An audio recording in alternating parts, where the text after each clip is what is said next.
런던이 발칵 뒤집혔습니다. 산업혁명의 발상지 영국이 처음으로 국가 경쟁력 지수에서 한국에 완전히 밀렸습니다. 2026년 6월 18일 스위스 국제경영개발대학원 IMD가 발표한 자료였습니다. 한국이 70개국 중 21위, 전년 27위에서 6계단이나 뛰어올랐습니다. 인구 5천만 명 이상, 소득 3만 달러 이상인 이른바 30-50 클럽 국가들 가운데 한국이 미국 다음으로 두 번째 자리를 차지했습니다. 영국은 그 아래였습니다. 재무부의 긴급 대책회의가 소집됐습니다. 48시간 안에 선진 경쟁국 지위 재평가 보고서를 올리라는 지시가 떨어졌습니다. 그 충격적인 전말을 지금 공개합니다. 안녕하세요. 감동라이프입니다. 오늘도 찾아와셔서 감사합니다. 시작하기 전에 구독과 좋아요를 눌러주시면 큰 힘이 됩니다. 그럼 오늘 준비한 이야기 시작하겠습니다. 제 이름은 제임스 애슈턴입니다. 영국 재무부 국가경쟁력 분석실에서 23년째 실장으로 일하고 있습니다. 세계 각국의 경쟁력 지표를 분석하고 영국의 정책 대응을 설계하는 것이 제 일입니다. 23년 동안 저는 한 가지를 의심해 본 적이 없었습니다. 영국은 산업혁명의 발상지이자 세계 금융의 중심지라는 사실이었습니다. 우리는 근대 자본주의와 산업 시스템을 만든 나라였습니다. 저는 그 전통 위에서 23년을 일했습니다. 한국은 제게 늘 성장하는 신흥국이었습니다.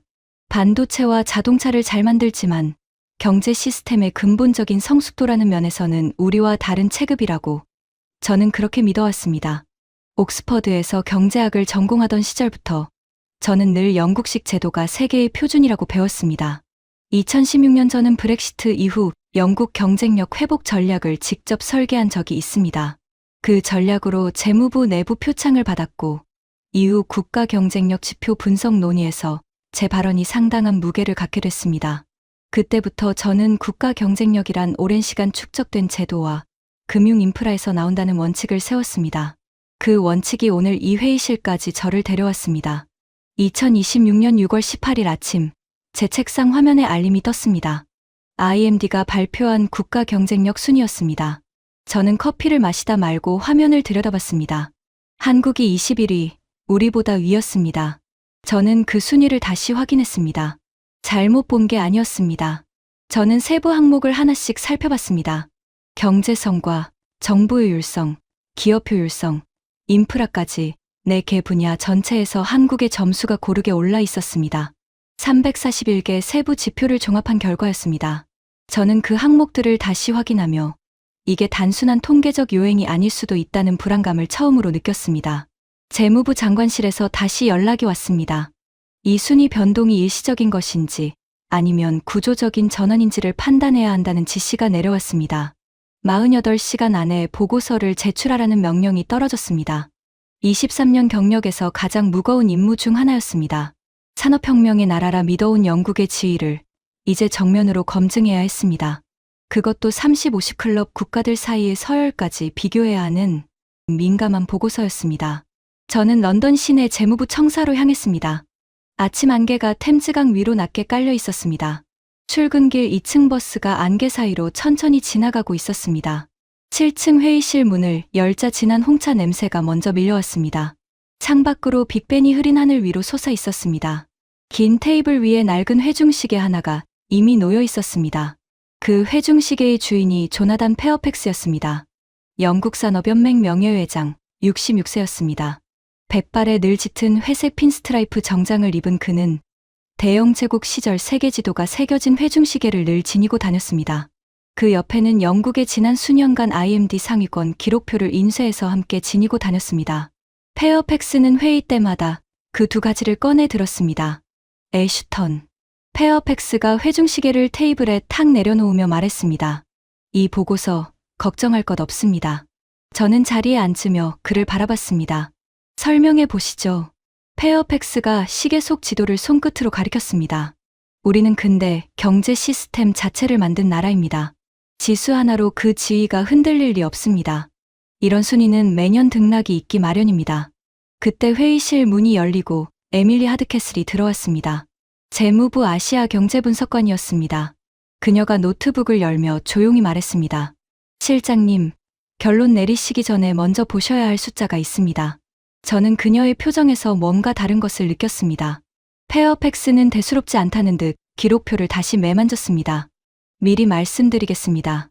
48시간 뒤, 저는 23년 경력에서 단 한 번도 쓴 적 없는 문장을 보고서에 적었습니다.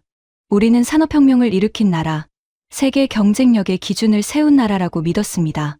그런데 임진강에서 마지막까지 진지를 지켰던 사람들의 나라가 이제 그 경쟁력의 기준에서 우리를 앞서고 있습니다. 그 문장에 이르기까지의 이야기를 지금부터 말씀드리겠습니다.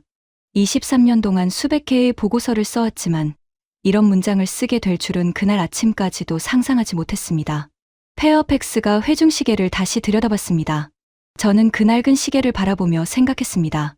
대영 제국 시절의 이 지도가 오늘 이 보고서의 결론을 정말 대신할 수 있을까? 에밀리가 노트북 화면을 저에게 돌렸습니다. 첫 번째 데이터가 화면에 떠올랐습니다. 페어팩스가 회중시계를 다시 매만지며 말을 이었습니다. 숫자 하나로 판단하면 안 됩니다. 우리가 보는 건 200년의 축적입니다. 저는 그 말을 들으며 창밖을 바라봤습니다. 템즈강 위로 아침 안개가 조금씩 걷히고 있었습니다. 페어팩스가 넥타이를 고쳐매며 계속했습니다. 첫 번째입니다. 페어팩스가 손가락을 하나 폈습니다. 산업혁명 전통입니다. 근대 공장제, 증기기관, 자유무역 체제까지 우리가 세계에 준 유산입니다. 한 해의 지수 변동으로 그 유산이 흔들릴 일이 없습니다. 저는 그 말을 반박하기 어려웠습니다.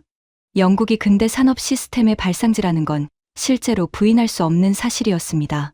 저는 홍차잔을 손에 쥔 채 고개를 끄덕였습니다. 일리 있는 지적입니다. 제가 말했습니다. 페어팩스가 만족스러운 표정을 지었습니다. 하지만 그 순간에도 저는 뭔가 걸리는 게 있었습니다. 산업혁명 전통이라는 말은 지난 23년간 제가 회의 때마다 자연스럽게 받아들여온 전제였습니다. 그런데 그 전통이라는 것이 오늘의 순위 변동과 정확히 어떤 관계에 있는지 저는 그때까지 깊이 따져본 적이 없었습니다. 두 번째입니다. 페어팩스가 손가락을 하나 더 폈습니다. 금융허브입니다. 런던은 여전히 세계 금융의 중심지 중 하나입니다. 우리 자본시장의 깊이와 규제 체계는 수백 년간 축적된 신뢰 위에 서 있습니다. 이런 인프라는 몇 년 만에 따라잡을 수 없습니다. 그는 자신 있는 얼굴이었습니다. 이 말도 사실이었습니다. 런던 금융시장의 규모와 역사는 세계적으로 인정받는 부분이었습니다. 페어팩스가 회중시계를 다시 만지작거리며 덧붙였습니다. 제가 젊었을 때 시티 오브 런던에서 처음 일을 시작했습니다. 그때부터 지금까지 전 세계 자본이 위기 때마다 런던으로 몰려드는 걸 지켜봤습니다. 그 신뢰가 지금도 우리 경제 전체를 떠받치고 있습니다. 저는 그 말을 들으며 고개를 끄덕였습니다. 런던 금융시장의 깊이 자체는 부인할 수 없는 사실이었습니다. 세 번째입니다. 페어팩스가 기록표를 탁 눌렀습니다. 정부의 율성입니다. 우리 관료제와 법치주의 전통은 수백 년간 다져진 것입니다. 한 해 순위가 오르내린다고 그 근간이 흔들리지 않습니다. 페어팩스가 시계를 흘끗 봤습니다. 오전 9시가 넘어가고 있었습니다. 그는 자리에서 일어나 창가로 걸어갔습니다. 애쉬턴, 23년을 함께 일했습니다. 당신도 알지 않습니까? 우리는 200년 동안 이 경쟁력의 표준을 만들어 온 나라입니다.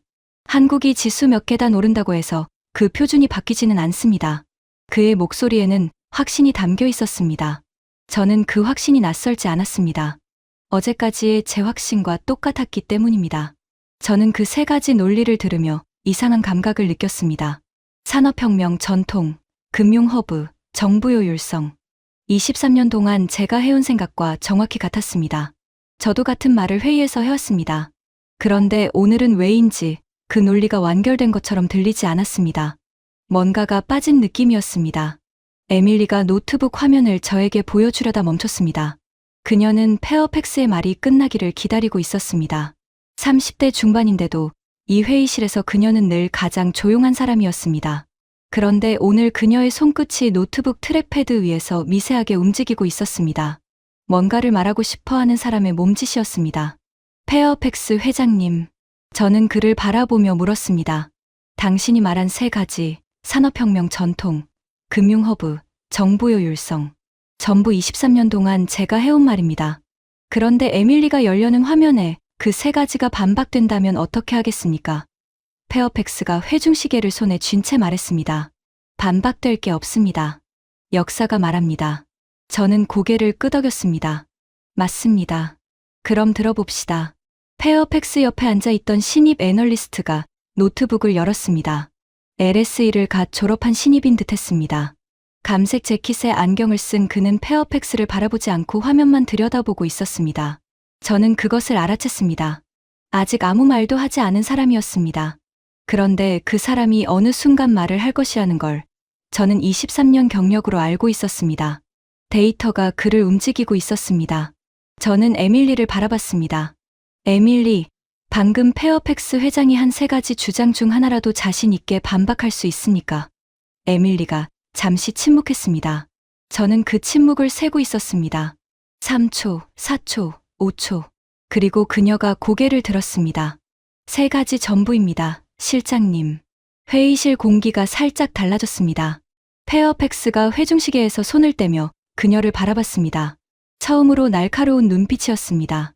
1라운드 시작하겠습니다. 에밀리가 노트북을 열며 말했습니다. 페어팩스가 회중시계에서 손을 뗐습니다. 완전히 떼지는 않았습니다. 여전히 시계 근처에 손가락을 얹은 채였습니다. 저도 화면을 바라봤습니다. 그때까지 저는 페어팩스의 논리가 맞을 거라고 생각하고 있었습니다. 그 생각이 바뀌기까지 오래 걸리지 않았습니다. 저는 잠깐 창밖을 바라봤습니다.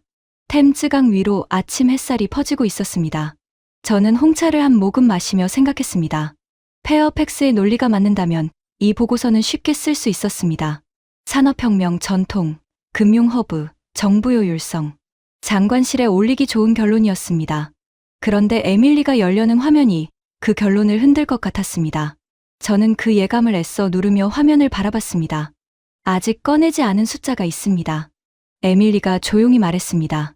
이게 진짜 무서운 겁니다. 저는 그 말에서 뭔가를 느꼈습니다. 한국의 순위 상승 규모보다 더 무서운 게 있다는 뜻이었습니다. 저는 화면을 바라보며 이 보고서의 결론이 어디로 향할지를 처음으로 느끼기 시작했습니다. 23년 경력으로도 예측할 수 없는 방향이었습니다. 1라운드입니다. 에밀리가 화면을 열었습니다. 일시적 반등론부터 보겠습니다. 시계가 오전 9시 반을 넘어가고 있었습니다. 창밖으로 템즈강 위로 아침 햇살이 조금씩 회의실 안까지 들어오고 있었습니다. 테이블 위 홍차잔에서 김이 가늘게 피어오르고 있었습니다. 화면에 IMD 발표 자료가 떴습니다.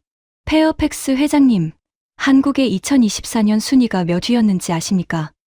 페어팩스가 회중시계를 손에 쥔 채 말했습니다. 정확한 순위까지는 모릅니다. 에밀리가 화면을 넘겼습니다. 20위였습니다. 올해와 거의 같은 수준입니다. 2025년 27위는 오히려 예외적인 하락이었습니다. 페어팩스가 말했습니다.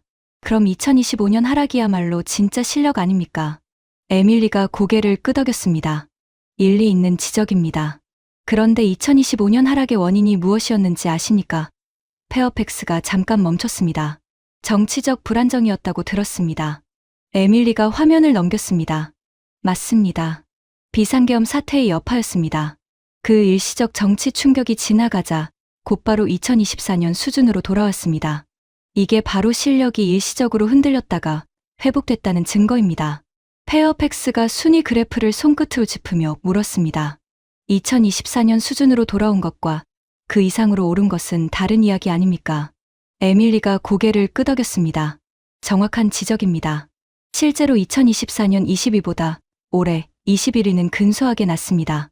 그런데 중요한 건 절대 순위가 아니라 회복의 속도와 폭입니다. 정치적 충격에서 이 정도 속도로 반등한 사례는 흔치 않습니다. 페어팩스가 그래프를 한참 들여다봤습니다. 페어팩스가 잠깐 말을 멈췄습니다. 저는 그 침묵을 카운트했습니다. 1초, 2초, 3초. 페어팩스가 3초 이상 침묵하는 건 이 회의에서 처음이었습니다. 정치적 요인 하나로 설명하기엔 상승폭이 큽니다. 그가 말했습니다. 목소리에서 아까의 확신이 조금 빠져 있었습니다. 에밀리가 계속했습니다. 정확히 보셨습니다. 6단계 상승은 2000년, 2024년에 이어 역대 3번째로 큰 폭입니다. 단순한 반등이라기엔 상승 속도 자체가 이례적입니다. 저는 그 숫자를 들으며 생각했습니다. 일시적 반등이라면 원래 수준으로 돌아가는 정도에서 그쳐야 정상이었습니다. 그런데 역대 3번째로 큰 상승폭을 기록했습니다. 이건 단순 회복이 아니라 뭔가 추가적인 동력이 있다는 신호였습니다. 저는 그 생각이 스치는 순간 처음으로 페어팩스의 논리에서 빠진 것이 보이기 시작했습니다.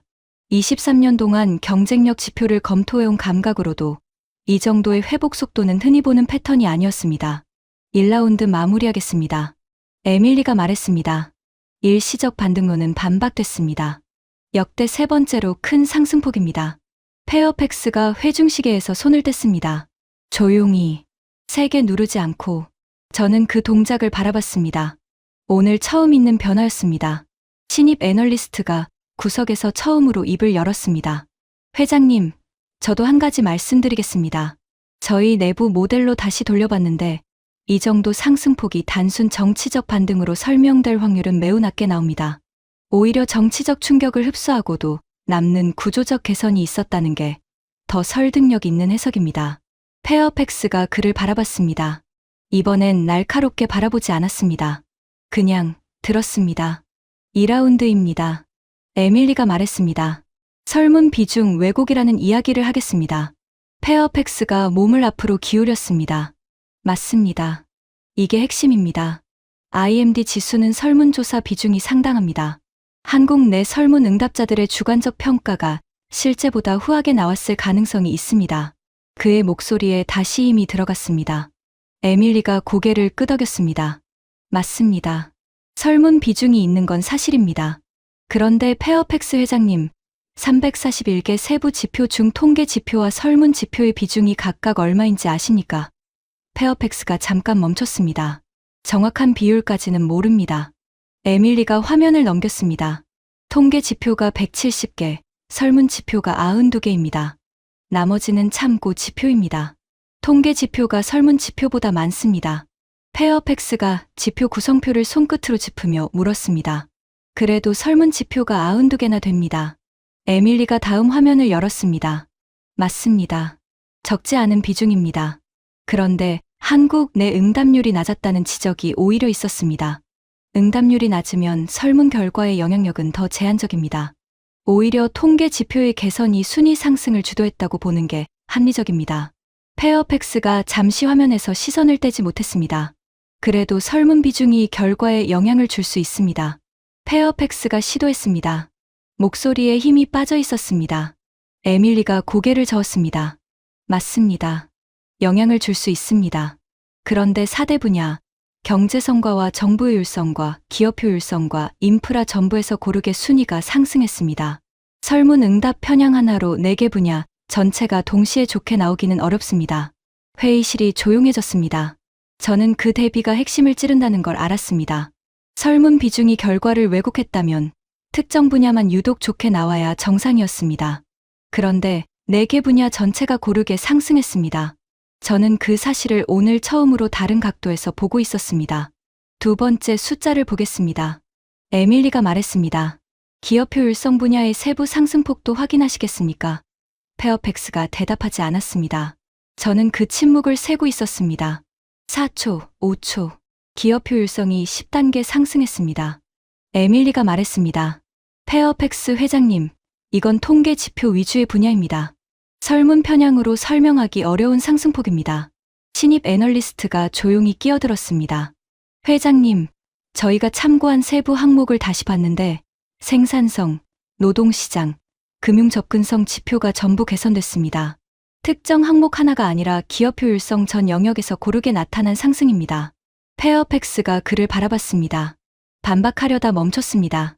전 영역 동반 상승이라는 사실은 설문 왜곡문으로는 설명되지 않는 부분이었습니다. 페어팩스의 손이 회중시계 위에서 멈췄습니다. 두 번째였습니다. 저는 잠깐 창밖을 바라봤습니다. 템즈강 위로 아침이 완전히 밝아 있었습니다. 저는 처음으로 이 숫자들이 설명 가능한 왜곡이 아니라는 생각을 했습니다. 페어팩스가 지니고 다니는 회중시계가 이제 낡은 장식품처럼 보이기 시작했습니다. 그 시계가 틀렸다는 게 아니었습니다. 다만 대영제국 시절의 지도가 오늘의 숫자를 설명해주지는 못했습니다. 2라운드 마무리하겠습니다. 저는 말했습니다. 일시적 반등론은 반박됐습니다. 역대 세 번째 상승폭입니다. 설문 왜곡론도 흔들립니다. 통계 지표 위주 분야의 상승이 그 증거입니다. 페어팩스, 아직 반박할 논리가 있습니까? 페어팩스가 회중시계를 다시 매만졌습니다. 그의 손끝이 아까보다 눈에 띄게 느려져 있었습니다. 30, 50 클럽 기준 자체가 임의적이라는 이야기가 남아 있습니다. 저는 고개를 끄덕였습니다. 3라운드에서 보겠습니다. 저는 복도로 잠깐 나왔습니다. 에밀리가 홍차 2잔을 들고 따라 나왔습니다. 복도 창밖으로 런던 시내가 내려다 보였습니다. 2층 버스와 택시들이 아침 도로를 가득 채우고 있었습니다. 실장님, 페어팩스 회장이 흔들리고 있습니다. 저는 고개를 끄덕였습니다. 알고 있어. 그런데 아직 30, 50 클럽 기준 논리가 남아 있어. 그 기준 자체가 임의적이라는 그 논리. 에밀리가 찻잔을 두 손으로 감싸 쥐며 말했습니다. 3라운드에 준비돼 있습니다. 저는 런던의 흐린 하늘을 바라봤습니다. 구름 사이로 해가 희미하게 비치고 있었습니다. 다시 회의실로 돌아왔습니다. 페어팩스가 자리에 다시 앉아 있었습니다. 회중시계를 만지작거리며 저를 기다리고 있었습니다. 3라운드입니다. 에밀리가 말했습니다. 30, 50 클럽 기준 이야기를 하겠습니다. 페어팩스가 몸을 앞으로 기울였습니다. 맞습니다. 이게 핵심입니다. 인구 5천만, 소득 3만 달러라는 기준 자체가 임의적입니다. 다른 기준으로 자르면 결과가 달라질 수 있습니다. 에밀리가 고개를 끄덕였습니다. 맞습니다. 어떤 분류 기준이든 어느 정도 임의성은 있습니다. 그런데 페어팩스 회장님, 이 클럽에 속한 나라가 정확히 몇 개국인지 아십니까? 페어팩스가 잠깐 멈췄습니다. 정확한 숫자까지는 모릅니다. 에밀리가 화면을 넘겼습니다. 7개국입니다. 미국, 한국, 영국, 일본, 독일, 프랑스, 이탈리아. 한국이 그중 미국 다음 2번째입니다. 나머지 5개 선진국을 전부 제친 겁니다. 페어팩스가 국가 명단을 손끝으로 훑으며 물었습니다. 인구나 소득 기준을 조금만 조정해도 이 명단이 달라지지 않겠습니까? 에밀리가 다음 화면을 열었습니다. 물론 경계선 근처의 나라 한둘은 들어오거나 빠질 수 있습니다. 그런데 미국, 영국, 일본, 독일, 프랑스, 이탈리아라는 핵심 선진국 그룹은 어떤 합리적인 기준을 적용해도 거의 그대로 유지됩니다. 그 안에서 한국이 2위라는 결과는 기준을 조금 바꾼다고 뒤집히지 않습니다. 페어팩스가 잠시 말을 잃었습니다. 기준을 다르게 잡으면 순위가 바뀔 수 있습니다. 페어팩스가 시도했습니다. 목소리에 힘이 빠져 있었습니다. 에밀리가 고개를 저었습니다. 맞습니다. 기준에 따라 세부 순위는 달라질 수 있습니다. 그런데 어떤 합리적인 기준으로 잘라도 한국이 영국, 일본, 독일, 프랑스, 이탈리아를 동시에 앞선다는 결과 자체는 잘 바뀌지 않습니다. 5개국을 동시에 앞서는 게 우연이라고 보기는 어렵습니다. 저는 그 숫자를 들으며 생각했습니다. 기준 하나가 임의적이라는 지적은 타당했습니다. 하지만 그 기준 안에서 5개의 전통 선진국을 동시에 앞섰다면 그건 기준의 문제가 아니라 실질적인 격차의 문제였습니다. 저는 그 생각이 스치는 순간 처음으로 페어팩스의 논리에서 빠진 것이 보이기 시작했습니다.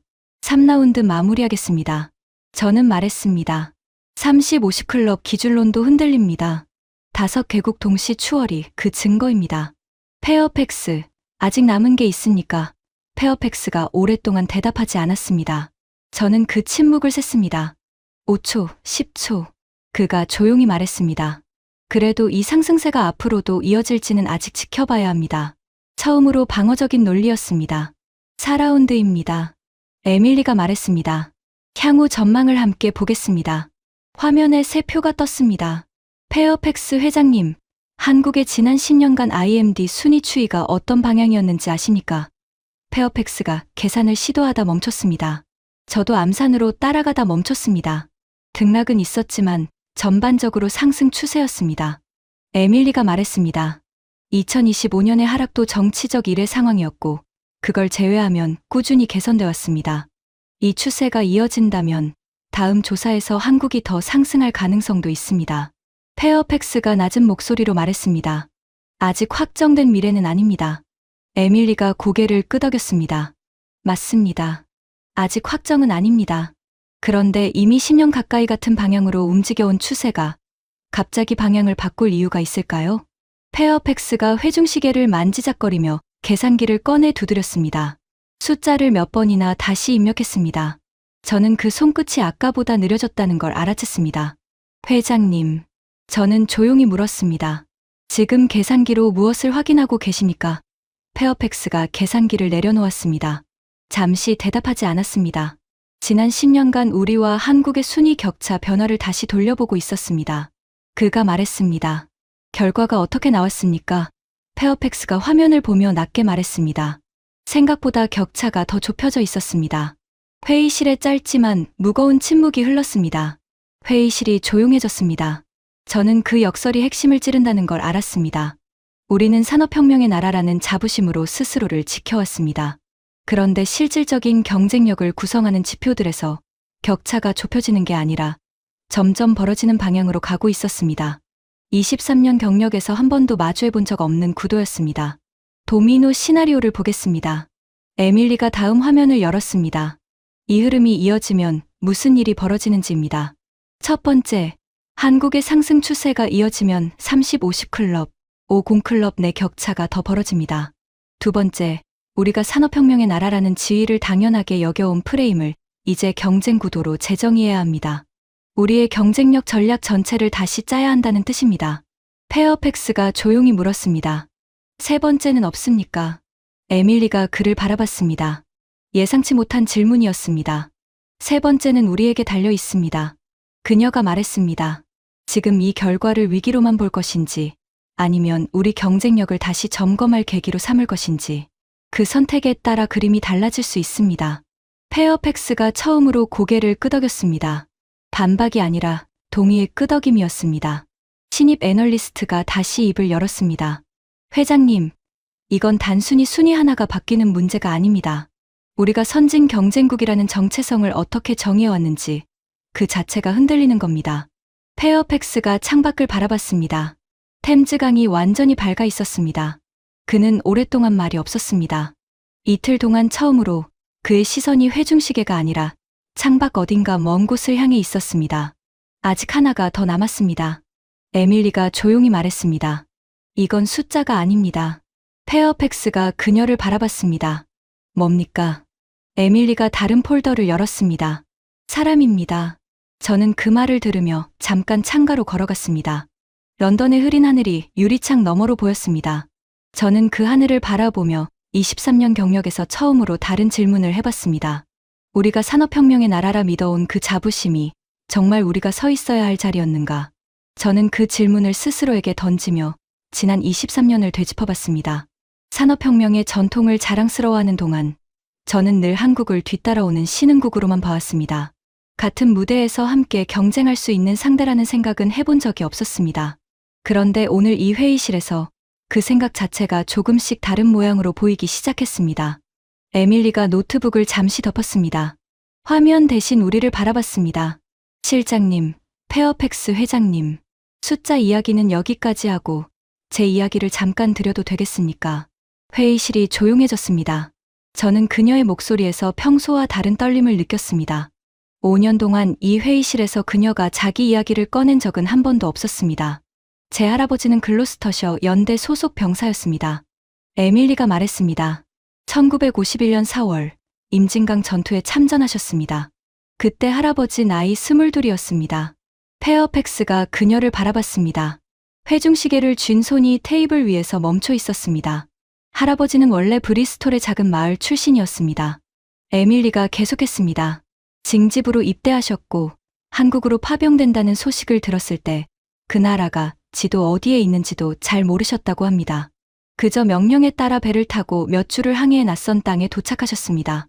부산항에 처음 내렸을 때 전쟁으로 폐허가 된 거리를 보며 이곳이 얼마나 힘든 싸움이 될지 직감하셨다고 합니다. 할아버지의 부대는 235고지를 지키라는 명령을 받았습니다. 에밀리가 계속했습니다. 중공군 수만 명이 밀려오는 상황에서 대대급 병력으로 사흘 밤낮을 버텨야 했습니다. 할아버지는 그 사흘을 평생 잊지 못할 시간이었다고 하셨습니다. 포탄이 쉴 새 없이 떨어지는 와중에도 동료들과 참호 속에서 서로의 안부를 확인하며 버텼다고 하셨습니다. 탄약과 식량이 바닥나던 순간에도 후퇴 명령이 내려오지 않았습니다. 에밀리가 말했습니다. 그 자리를 지켜야 유엔군 전체가 안전하게 철수할 시간을 벌 수 있었기 때문입니다. 할아버지는 마지막 날 자신이 살아서 돌아갈 거라 생각하지 않으셨다고 했습니다. 그녀가 잠시 숨을 골랐습니다. 목소리가 약간 갈라졌습니다. 결국 부대는 포위됐고 대부분이 전사하거나 포로로 잡혔습니다. 에밀리가 말했습니다. 할아버지는 포로로 잡혀 2년 넘게 수용소 생활을 하셨습니다. 그런데 그 사흘간의 저항 덕분에 유엔군 주력은 안전하게 재정비할 시간을 벌었습니다. 그 전투 이후 부대는 글로리어스 글로스터스라는 명예로운 이름을 얻었습니다. 회의실 안에 낮은 정적이 흘렀습니다. 페어팩스의 손가락이 회중식의 표면 위에서 미세하게 움직였습니다. 할아버지는 수용소에서 풀려나 귀국하신 뒤에도 그 사흘의 기억을 쉽게 입 밖에 내지 못하셨다고 에밀리가 덧붙였습니다. 함께 싸웠던 전우들 중 상당수가 그 고지에서 혹은 포로 수용소에서 목숨을 잃었기 때문입니다. 할아버지는 매년 4월이면 하루 종일 말없이 창밖만 바라보셨고 가족들은 그날이 무슨 날인지 오랫동안 여쭤보지 못했다고 합니다. 그 수첩 안에는 짧은 문장들이 적혀 있었는데 대부분이 전우들의 이름과 마지막으로 나눈 말들이었다고 에밀리는 조용히 말했습니다. 저는 그 이야기를 들으며 페어팩스의 회중시계를 다시 바라봤습니다. 그가 오랫동안 자랑스럽게 지니고 다니던 그 시계가 이 순간 완전히 다른 무게로 놓여 있었습니다. 페어팩스 회장님, 에밀리가 그를 바라보며 말했습니다. 할아버지는 늘 말씀하셨습니다. 그 사흘 동안 지킨 건 고지 하나가 아니라 그 뒤에 있던 사람들이 다시 일어설 시간이었다고. 그런데 언제부턴가 우리는 그 사실을 잊고 한국을 그저 도움을 받던 나라로만 기억해온 것 같습니다. 페어팩스가 낮은 목소리로 물었습니다. 할아버님 성함이 어떻게 되십니까? 에밀리가 그를 바라봤습니다. 예상치 못한 질문이었습니다. 토머스 하드캐슬입니다. 그녀가 대답했습니다. 페어팩스가 잠시 침묵하다 말했습니다. 제 삼촌도 같은 시기에 한국에서 복무했습니다. 이 이야기를 들으니 처음으로 남의 이야기 같지가 않습니다. 회의실 안의 공기가 한층 더 무거워졌습니다. 페어팩스가 회중시계를 손에서 완전히 내려놓았습니다. 처음이었습니다. 그의 어깨가 미세하게 내려앉는 것이 보였습니다. 저는 그 이야기를 전혀 몰랐습니다. 그가 낮게 말했습니다. 신입 애널리스트가 고개를 숙이고 있었습니다. 눈가가 붉어져 있는 것이 보였습니다. 저는 아무 말도 하지 않았습니다. 사진 한 장 없이도 에밀리의 이야기가 그날 회의실에서 가장 무거운 자료가 되고 있었습니다. 저는 할아버지의 그 사흘을 직접 보지 못했습니다. 에밀리가 말했습니다. 제가 태어나기 한참 전 이야기니까요. 그런데 이상하게도 이번 순위 자료를 다시 들여다볼 때마다 어떤 감정이 올라옵니다. 우리가 여전히 앞서 있다고 믿어온 자부심과 그 나라를 그저 뒤처진 나라로만 봐온 제 자신에 대한 부끄러움이 동시에 옵니다. 그녀의 손끝이 노트북 가장자리를 가만히 누르고 있었습니다. 3년 전 할아버지가 돌아가시고 나서야 에밀리는 유품 상자에서 235고지 전투 당시의 낡은 수첩을 발견했다고 덧붙였습니다. 저는 창밖을 바라봤습니다. 런던의 하늘이 조금씩 맑아지고 있었습니다. 저는 처음으로 다른 생각을 했습니다. 23년 동안 저는 국가 경쟁력을 오랜 제도와 산업 전통에서만 찾아왔습니다. 그런데 그 전통의 뿌리에 235고지에서 사흘을 버텨낸 사람들의 선택이 있었다는 사실을 저는 오늘 처음으로 실감했습니다. 에밀리의 이야기가 그 사실을 조용히 가리키고 있었습니다. 국가의 경쟁력이라는 것도 결국 위기의 순간에 어떤 선택을 하는가에서 갈린다는 걸 저는 오늘 처음으로 깨달았습니다. 페어팩스 회장님, 저는 조용히 말했습니다. 지금까지 나온 것을 정리하겠습니다. 일시적 반등론 반박됐습니다. 역대 세 번째 상승폭입니다. 설문 왜곡론도 흔들립니다.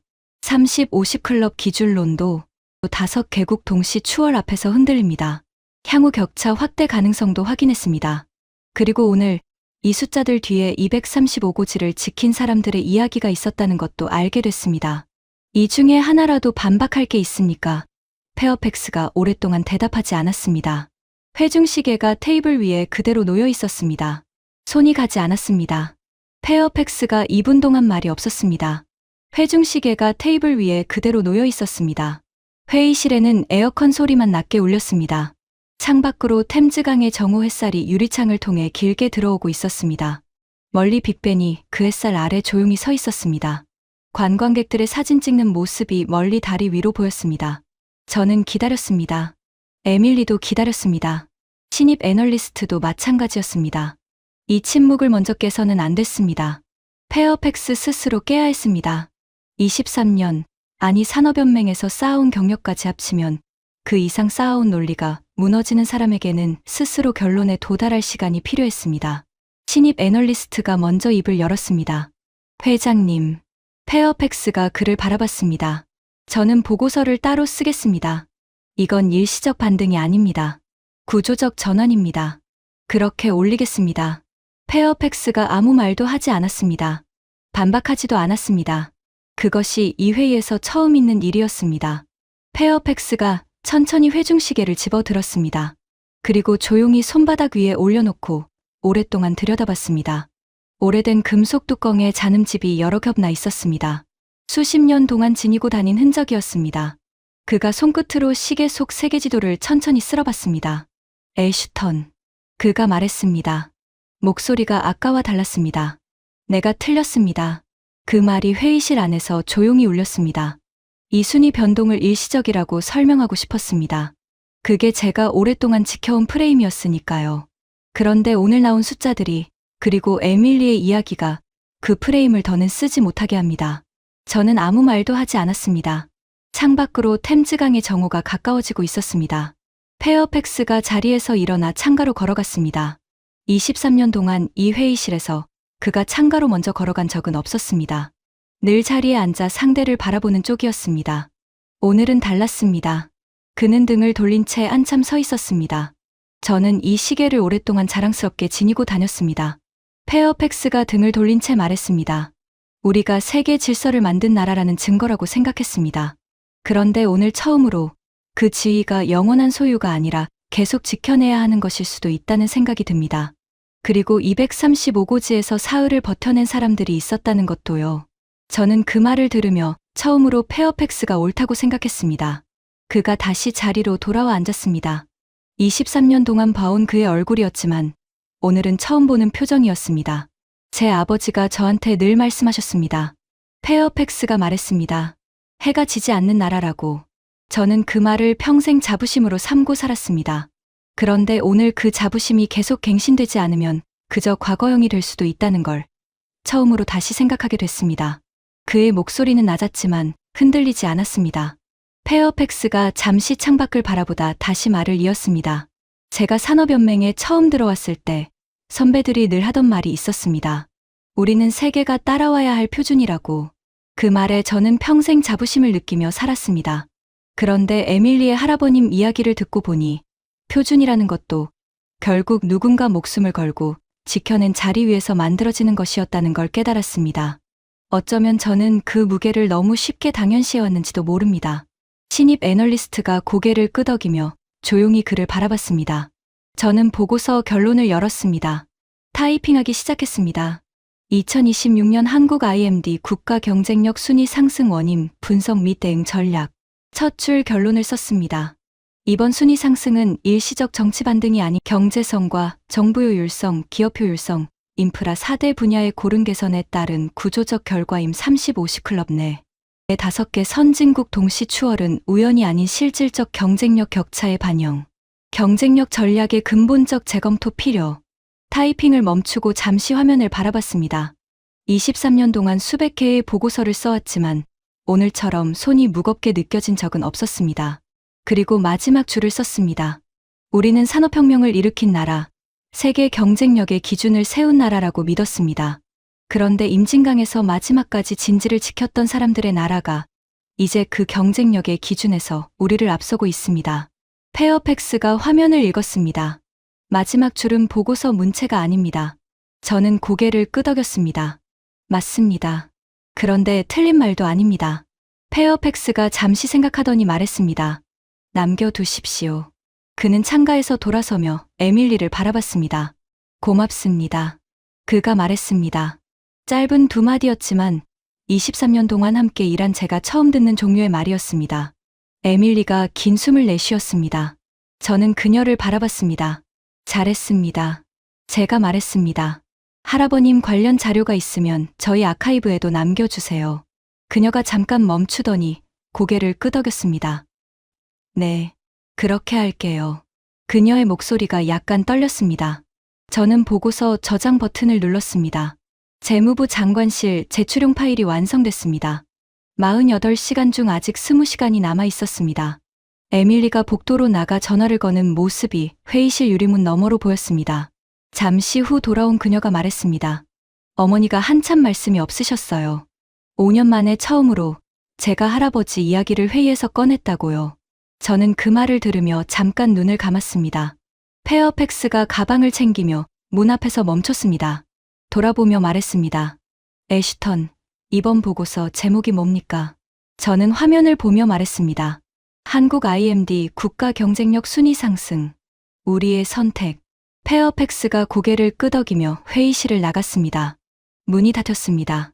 회중시계는 이번엔 테이블 위에 남겨지지 않았습니다. 그는 그 시계를 가지고 나갔습니다. 저는 그 모습이 어쩐지 다행스럽게 느껴졌습니다. 그날 저녁 저는 템즈 강변으로 걸어갔습니다. 23년 동안 수백 번 지나쳤던 길이었지만 오늘은 다른 마음으로 그 길을 걸었습니다. 사무실을 나서기 전 라디오에서는 저녁 뉴스가 흘러나오고 있었습니다. 오늘 재무부 장관실에 제출된 재평가 보고서 이야기가 짧게 언급됐습니다. 저는 그 소리를 들으며 잠깐 걸음을 멈췄다가 다시 강변 쪽으로 향했습니다. 템즈 강변에서 바라본 런던 시내가 노을빛을 받아 붉게 물들어 있었습니다. 국회의사당의 실루엣이 저녁 하늘 아래 서 있었습니다. 강 위로 유람선 한 척이 불빛을 밝힌 채 천천히 지나가고 있었습니다. 갈매기 몇 마리가 낮게 날며 강물 위를 스쳤습니다. 저녁 산책을 나온 사람들이 강변 다리를 오가고 있었습니다. 저는 강변 벤치에 잠시 앉았습니다. 가로등이 하나둘 켜지며 강물 위에 노란 빛을 들이우고 있었습니다. 23년 전 이 도시에서 이 일을 시작했을 때의 제 모습이 잠깐 겹쳐 보이는 것 같았습니다. 그때 저는 산업혁명의 나라가 경쟁력의 영원한 기준이라고 믿었습니다. 오늘 저는 그 믿음이 절반은 맞고 절반은 좁았다는 걸 깨달았습니다. 경쟁력의 기준은 하나로 고정된 게 아니라 계속 다시 증명해야 하는 것이었습니다. 멀리 동쪽 하늘 너머로 해가 지고 있었습니다. 저는 그 방향이 아시아라는 걸 알고 있었습니다. 임진강. 에밀리의 할아버지가 75년 전 사흘을 버텨냈던 그 고지가 저 대륙 너머 어딘가에 있었습니다. 1951년 그 고지에서 흘린 땀이 오늘 이 보고서의 가장 중요한 문장을 만들어냈습니다. 페어팩스에게서 문자가 왔습니다. 애쉬턴, 보고서 마지막 줄 살려줘서 고맙습니다. 오늘 밤 이 시계를 다시 걸어볼 생각입니다. 이번엔 다르게 보일 것 같습니다. 저는 그 문자를 읽고 휴대폰을 주머니에 넣었습니다. 수십 년 동안 자부심의 상징이었던 시계가 오늘부터 다른 의미를 갖게 될 것 같았습니다. 그가 그 시계를 완전히 버리지 않았다는 사실이 오늘 하루의 무게를 가장 잘 보여주는 것 같았습니다. 에밀리에게서도 문자가 왔습니다. 실장님, 어머니가 오늘 저녁 오랜만에 할아버지 사진첩을 꺼내서 저한테 보여주셨어요. 235고지 수첩도 다시 찾았습니다. 저는 그 문자를 2번 읽었습니다. 제 평가 보고서 하나가 한 가족의 오래된 기억을 다시 꺼내게 만들 줄은 이 일을 시작했을 때는 상상하지 못했습니다. 저는 23년 경력을 돌아봤습니다. 세계 각국의 경쟁력 지표를 분석하고 영국의 정책 대응을 설계하는 일을 해왔습니다. 그런데 오늘 가장 중요한 지표는 통계가 아니라 사람에게서 나왔습니다. 참전 용사의 손녀가 굳어있던 우리의 산업혁명 우위 프레임을 다시 들여다보게 만들었습니다. 저는 오늘 페어팩스가 회중시계를 손바닥 위에 올려놓고 오랫동안 들여다보던 모습을 다시 떠올렸습니다. 23년 동안 한 번도 본 적 없는 표정이었습니다. 사람이 오랫동안 지켜온 믿음 하나를 내려놓는 순간이 얼마나 무거운지 저는 오늘 옆에서 직접 지켜봤습니다. 그리고 그 무게를 견뎌낸 사람이 결국 더 단단해진다는 것도 함께 봤습니다. 저는 처음 이 일을 시작했을 때를 떠올렸습니다. 24, 갓 대학원을 졸업하고 재무부에 들어왔을 때였습니다. 그때 선배들이 늘 하던 말이 있었습니다. 우리는 세계가 따라와야 할 표준이라고. 저는 그 말을 한 번도 의심해 본 적이 없었습니다. 오늘까지는요. 이제 저는 그 말을 조금 다르게 이해하게 됐습니다. 표준이라는 건 한 번 세우면 영원한 게 아니라 매 순간 다시 증명해야 하는 것이었습니다. 1951년 영국의 젊은 병사들은 235고지에서 사흘 밤낮을 버티며 유엔군 전체가 재정비할 시간을 벌었습니다. 그로부터 75년이 흐른 지금 그 도움을 받았던 나라는 IMD 국가 경쟁력 지수에서 영국을 포함한 5개 선진국을 동시에 앞질렀습니다. 30-50 클럽 국가 중 미국 다음 2번째 자리였습니다. 6단계라는 역대 3번째로 큰 상승폭이었습니다. 저는 그 75년의 시간을 하나씩 다시 떠올렸습니다. 1951년 235고지에서 마지막까지 참호를 지키던 젊은 병사들의 모습과 오늘 발표된 순위 데이터가 제 머릿속에서 겹쳐졌습니다. 그 사이에 시간을 채운 건 결국 사람들의 선택이었습니다. 물러서지 않고 자리를 지킨 선택과 그 도움을 받은 자리에서 다시 일어서기를 포기하지 않았던 선택. 그 두 가지가 만나 오늘의 순위를 만들어냈다고 저는 생각했습니다. 저는 강변을 떠나기 전 마지막으로 한 번 더 도시를 돌아봤습니다. 어둠이 완전히 내려앉자 런던의 불빛들이 하나둘 켜지며 도시 전체를 수놓았습니다. 국회의사당의 시계탑이 조명을 받아 은은하게 빛나고 있었습니다. 저는 그 불빛을 바라보며 생각했습니다. 1951년 한 청년이 235고지 참호의 몸을 웅크렸던 그 순간이 오늘 이렇게 멀리까지 이어졌다고. 그 사실이 우리의 자부심을 덜어내는 게 아니라 오히려 다른 방식으로 채워준다는 걸 저는 오늘 처음으로 깨달았습니다. 우리는 산업혁명을 일으킨 나라, 세계 경쟁력의 기준을 세운 나라라고 믿었습니다. 그런데 임진강에서 마지막까지 진지를 지켰던 사람들의 나라가 이제 그 경쟁력의 기준에서 우리를 앞서고 있습니다. 그 사이 75년 동안 사흘의 저항이 헛되지 않도록 다시 일어서기를 포기하지 않았던 사람들이 있었습니다. 그 사람들이 오늘 이 순위를 만들었습니다. 이 이야기를 주변의 소중한 분들께 꼭 전해 주십시오. 댓글에 대한민국 파이팅을 남겨주시면 이 채널이 계속될 수 있는 가장 큰 힘이 됩니다. 지금까지 감동 라이프였습니다. 감사합니다.